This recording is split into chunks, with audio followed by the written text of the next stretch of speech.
जय हिंद बच्चों। इस समय आप लोग महामना इंस्टीट्यूट के यूट्यूब चैनल से जुड़े हुए हैं। इस चैनल में मैं आप सबका स्वागत करता हूं।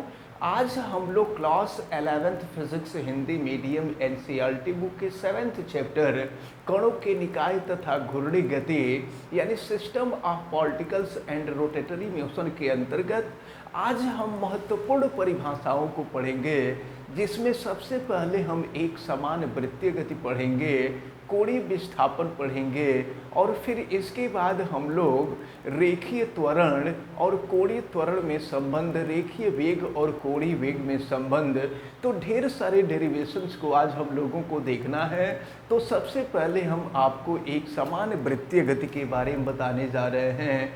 एक समान वृत्तीय गति किसे कहेंगे? देखें, नाम में जुड़ा हुआ है एक समान और वृत्तीय गति। इसका मतलब ये हुआ कि यदि कोई कण किसी वृत्तीय पथ पर एक समान चाल से गति कर रहा हो तो इस प्रकार की गति को ही हम एक समान वृत्तीय गति कहते हैं। अब हम लोगों को कोणीय विस्थापन देखना है। तो देखिए, ये है वृत्त का केंद्र और इसको हम ए मान लेते हैं और कोई कण बिंदु ए से चलना प्रारंभ किया है और टी समय के बाद वह पहुंच जाता है बिंदु बी पर। तो ऐसे समझ लीजिए आप कि ये जो है ए से बी तक जाने में हम मान लेते हैं कि इसके द्वारा लिया जाने वाला जो समय है वो t1 है और फिर यहाँ से A से पहुँच जाता है वह C पर। तो A से C तक जाने में लिया जाने वाला जो समय है वो t2 है। और यही नहीं, यहाँ पर अंतरित होने वाला कोण θ1 है और यहाँ पर अंतरित होने वाला कोण θ2 है। तो अगर कोणों का अंतर हम देखें तो थीटा माइनस थीटा, θ2 माइनस θ1 हो जाएगा। θ2 में से θ1 को माइनस कर देंगे तो यह कोण का अंतर हमको मालूम हो जाएगा और कोण के अंतर को हम डेल्टा थीटा से रिप्रेजेंट कर रहे हैं।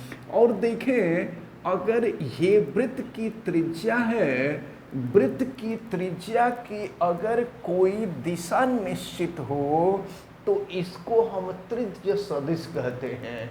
एक बात और हम आपको बता दें कि A से B की दूरी अगर S1 है और A से C की दूरी अगर S2 है तो B से C के बीच की दूरी क्या होगी? ध्यान दीजिएगा, A से C के बीच की दूरी S2 है और A से B के बीच की दूरी S1 है।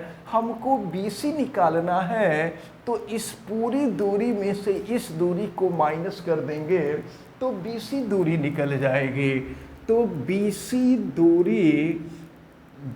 दूरी और ये दूरी हो जाएगी S2 माइनस S1, जिसको हम डेल्टा यस से प्रदर्शित कर सकते हैं। और वृत्त की त्रिज्या r है।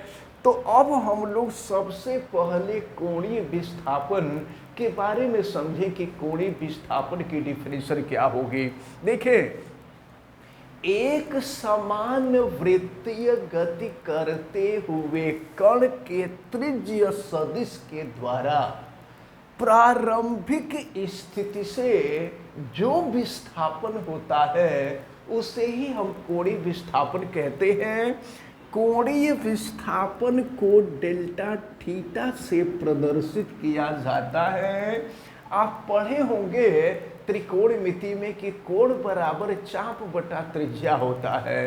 तो कोण, ये कोण है और चाप जो होगा वो यहाँ से यहाँ तक होगा और यहाँ से यहाँ तक का जो चाप है वो डेल्टा यस है और त्रिज्या आपने देखा स्मॉल r। तो ये कोणीय विस्थापन के लिए फार्मूला मिला, कोणीय विस्थापन delta theta is equal to delta s upon r होता है। और वास्तव में यह कोण है, कोणीय विस्थापन कोण है। तो वृत्तीय पद्धति में कोण का जो मात्रक होता है वो रेडियन होता है। तो आप इसको अच्छी तरह से याद रखे रहेंगे कि कोणीय विस्थापन का मात्रक रेडियन होता है। हम लोग देखेंगे अब इसके बाद, ये तो कोणीय विस्थापन हो गया। अब हम लोग कोणीय वेग देखेंगे, फिर रेखीय वेग और कोणीय वेग में संबंध देखेंगे। तो इन सब संबंधों को हम लोग आगे देखेंगे। देखें, जैसा कि हम लोग जानते हैं कि वेग बराबर विस्थापन बटा समय होता है, लेकिन यहाँ पर कोणीय वेग है। हम आपको बता दें कि कोणीय वेग को ओमेगा से प्रदर्शित किया जाता है। तो अब कोणीय वेग है तो यहाँ पर कोणीय विस्थापन होगा। तो कोणीय विस्थापन होता है डेल्टा टी, और अगर समयांतर, समय का अंतर यानी T2 minus T1 delta T हो, तो कोणीय वेग ओमेगा बराबर कोणीय विस्थापन और बटा में समयांतर होता है। लेकिन अगर हम यहाँ से कोणीय वेग को डिफाइन करना चाहें तो देखिए कोणीय वेग की डिफिनीशन क्या निकलेगी। अगर हम डेल्टा टी को 1 मान लें तो delta t is equal to, अगर हम 1 कर लेते हैं तो omega is equal to delta theta upon 1, यानी ओमेगा इज इक्वल टू हो जाएगा डेल्टा थीटा। तो अब हम कहेंगे कि एक समान वृत्तीय गति करते हुए कण के द्वारा एकांक समय में होने वाले कोणीय विस्थापन को ही कोणीय वेग कहते हैं, और कोणीय वेग को ओमेगा से प्रदर्शित किया जाता है। अब जरा कोणीय वेग का मात्रक हम लोग देख लें तो डेल्टा थीटा कोण है, और कोण का जो मात्रक है वह रेडियन होता है, जैसा कि अभी हमने आपको बताया। और डेल्टा टी समय है, समय का मात्रक सेकंड होता है। तो इस प्रकार देखें कोणीय वेग का मात्रक रेडियन प्रति सेकंड होता है। अब इसको शार्ट में रेडियन को और एडी लिख देते हैं, और अपान है सेकंड, इसको हम चाहें तो रेडियन और सेकंड ऊपर लेके चले जाएंगे तो second inverse, radian second inverse हो जाएगा। अब जरा ध्यान पूर्वक देखें, अगर हम यह मान लें कि कण पूरा एक चक्कर लगा रहा है, तो कण के द्वारा एक पूरा चक्कर लगाने में जो होने वाला कोणीय विस्थापन होता है ना, वह वृत्त के परिधि के बराबर होता है। और आपको मालूम है कि वृत्त की परिधि होती है 2 पाई r, और एक पूरा चक्कर लगाने में लगे हुए समय को हम आवर्तकाल कहते हैं, और आवर्तकाल को हम कैपिटल टी से रिप्रेजेंट करते हैं। तो अब देखें, अब हम यहाँ पर ये वैल्यू रख लेते हैं, लेकिन एक चीज़ हम आपको बता दें कि ये जो बताया गया है ये वृत्त की परिधि है, वृत्त की परिधि 2 पाई r है, लेकिन कोणीय विस्थापन जो होता है वो 2 पाई रेडियन के बराबर होता है। तो अब हम यहाँ डेल्टा थीटा और टी की वैल्यू रख दें तो देखिए इसी फार्मूले में रख रहे हो, omega equal to delta theta के जगह पे हो जाएगा 2 पाई और बटा में हो जाएगा टी। तो यह कोणीय वेग तथा आवर्त काल के मध्य संबंध है। इस संबंध को आप अच्छी तरह से याद रखे रहेंगे। Omega equal to 2 pi upon t होता है, और फिर ओमेगा इज इक्वल टू ये 2 पाई, और इसको चाहे तो 1 अपॉन टी लिख सकते हैं। और हम आपको बता दें कि 1 अपान आवर्त काल आवृत्ति के बराबर होता है। आवृत्ति को हम स्मॉल एन से भी प्रदर्शित करते हैं, स्मॉल एफ से भी प्रदर्शित करते हैं। तो ये हो जाएगा ओमेगा इज इक्वल टू 2 पाई, और 1 अपॉन टी के जगह पे हम एन कर देंगे। तो कोणीय कोणीय वेग को अगर आवर्त काल के रूप में लिखना होगा तो ये ओमेगा इजकल टू 2π/t हो जाएगा, और अगर हमको आवृत्ति के रूप में लिखना होगा तो ओमेगा इजकल टू हो जाएगा 2πn। तो ये रहा कोणीय वेग। अब अगर यहाँ से इसकी विमा हम निकालना चाहें, कोणीय वेग की विमा निकालना चाहें, तो देखें ये डेल्टा थीटा कोणीय विस्थापन है। कोणीय विस्थापन कोण होता है और कोण विमाहीन राशि है, कोण की कोई विमा नहीं होती है, यानी थीटा की कोई विमा नहीं होगी। लेकिन डेल्टा की जो है समय है, आवर्त काल है, और समय समय की विमा होती है टी, लेकिन बीमा को कभी भिन्न के रूप में नहीं लिखते हैं, इसलिए ये बीमा ऊपर चली जाएगी और ये हो जाएगा टी इनवर्स। तो इस प्रकार हमको याद रखना है कि कोणीय वेग की जो बीमा होती है वो टी इनवर्स के इक्वल होती है।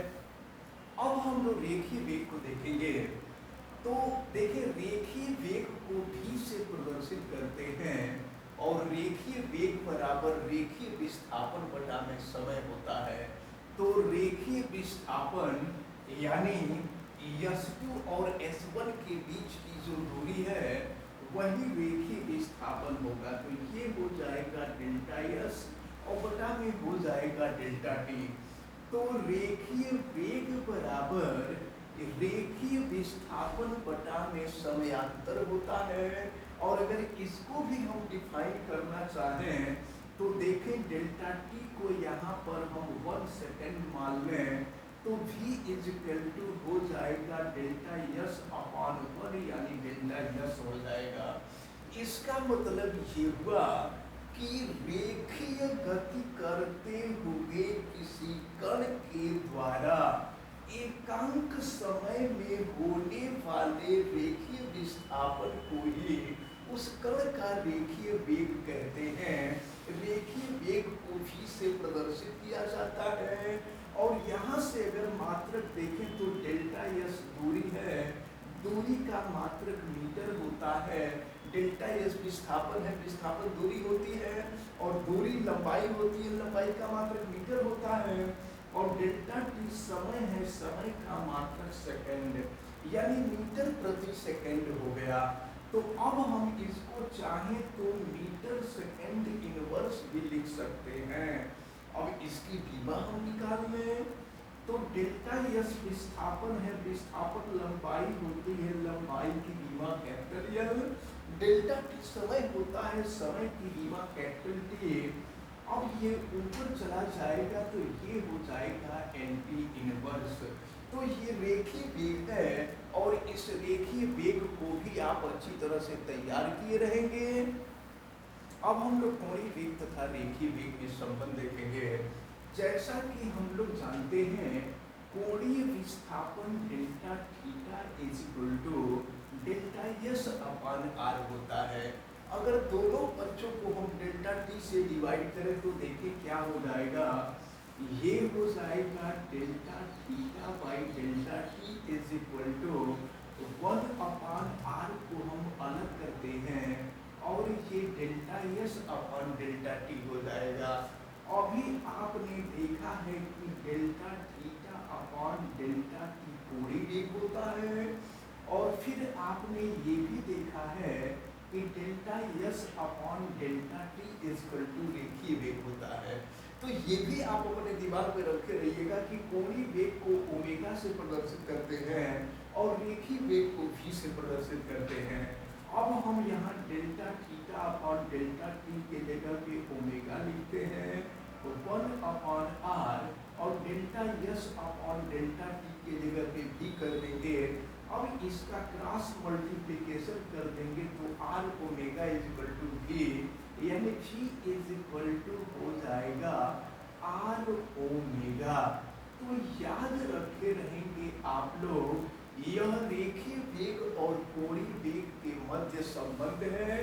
v is equal to R into omega, जहाँ v रेखीय वेग है और R जो है वृत्तीय पथ की त्रिज्या है और ओमेगा कोणीय वेग है। तो ये रिलेशन रहा। और फिर आगे देखें, देखें जैसे अब हम लोग पढ़ने जा रहे हैं को कोणीय त्वरण के बारे में। कोणीय त्वरण क्या है? तो जैसा कि आप जानते हैं कि रेखीय वेग परिवर्तन की दर को रेखीय त्वरण कहते हैं, तो ठीक उसी तरह से कोणीय वेग परिवर्तन की दर को कोणीय त्वरण कहते हैं।